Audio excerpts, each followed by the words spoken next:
Rajendra college সংসদ ছিল। তৎকালীন 2005-06 আমি রাজেন্দ্র কলেজে ক্রিয়া সম্পাদক ছিলাম এবং 4-5 আমার সেশন ছিল। ফার্স্টে হচ্ছিল আমি তোমার ভূগোলে চান্স পাইছিলাম, ওইখান থেকে মাইগ্রেশন করে ট্রান্সফার হয়ে আসলাম হলো, তখন সমাজ কল্যাণ ছিল, এখন হলো সমাজ কর্ম ডিপার্টমেন্ট। 2004-05 আমার সেকেন্ড ফ্লোরে ছিল হলো আমার কিছু দিকে যাও, বুঝছো?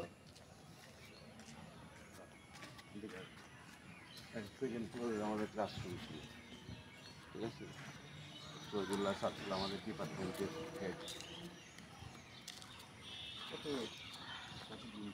প্রায় 20 বছর, 2004-05 আর এখানে 2025, 20 বছর না, এত বছর হয়ে গেছে না? হ্যাঁ, দেখতে দেখতে সময় কেটে যায় কলেজে। কলেজে কত কি আছে, ওই ওই ওই গাছটা এখানে দাঁড়ায় আমরা প্রোগ্রাম করতাম যখন রান্না করতে ক্রিয়া সম্পাদক ছিলাম ছাত্রদের। হ্যাঁ, লাস্ট টাইম এখানে আমরা বক্তৃতা দিতাম, এই পরে কলেজটা মিটিং করতাম ছাত্রদের। কলেজে ওইখানে আমার নাম লেখা আছে জায়গায় জায়গায়, অনেক পরিবর্তন আসছে। ওইটা হলো সাইকেল রুম ছিল, এখন আছে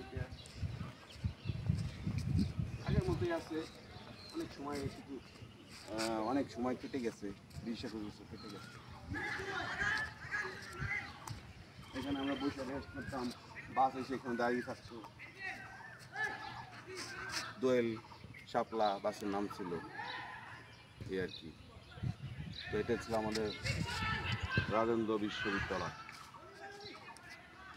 সরকারি রাজেন্দ্র বিশ্ববিদ্যালয় অথবা রাজেন্দ্র কলেজ, ঠিক না? এটাই আর কি বলে। ইতিহাস আছে, তারপরে ইংলিশ ডিপার্টমেন্ট আছে, এখানে কমার্সের ডিপার্টমেন্ট আছে, ভূগোল আছে, রাষ্ট্রবিজ্ঞান আছে, বাংলা আছে, সব ডিপার্টমেন্ট এখানে। অনার্স ডিপার্টমেন্ট এটা আসলে এইটা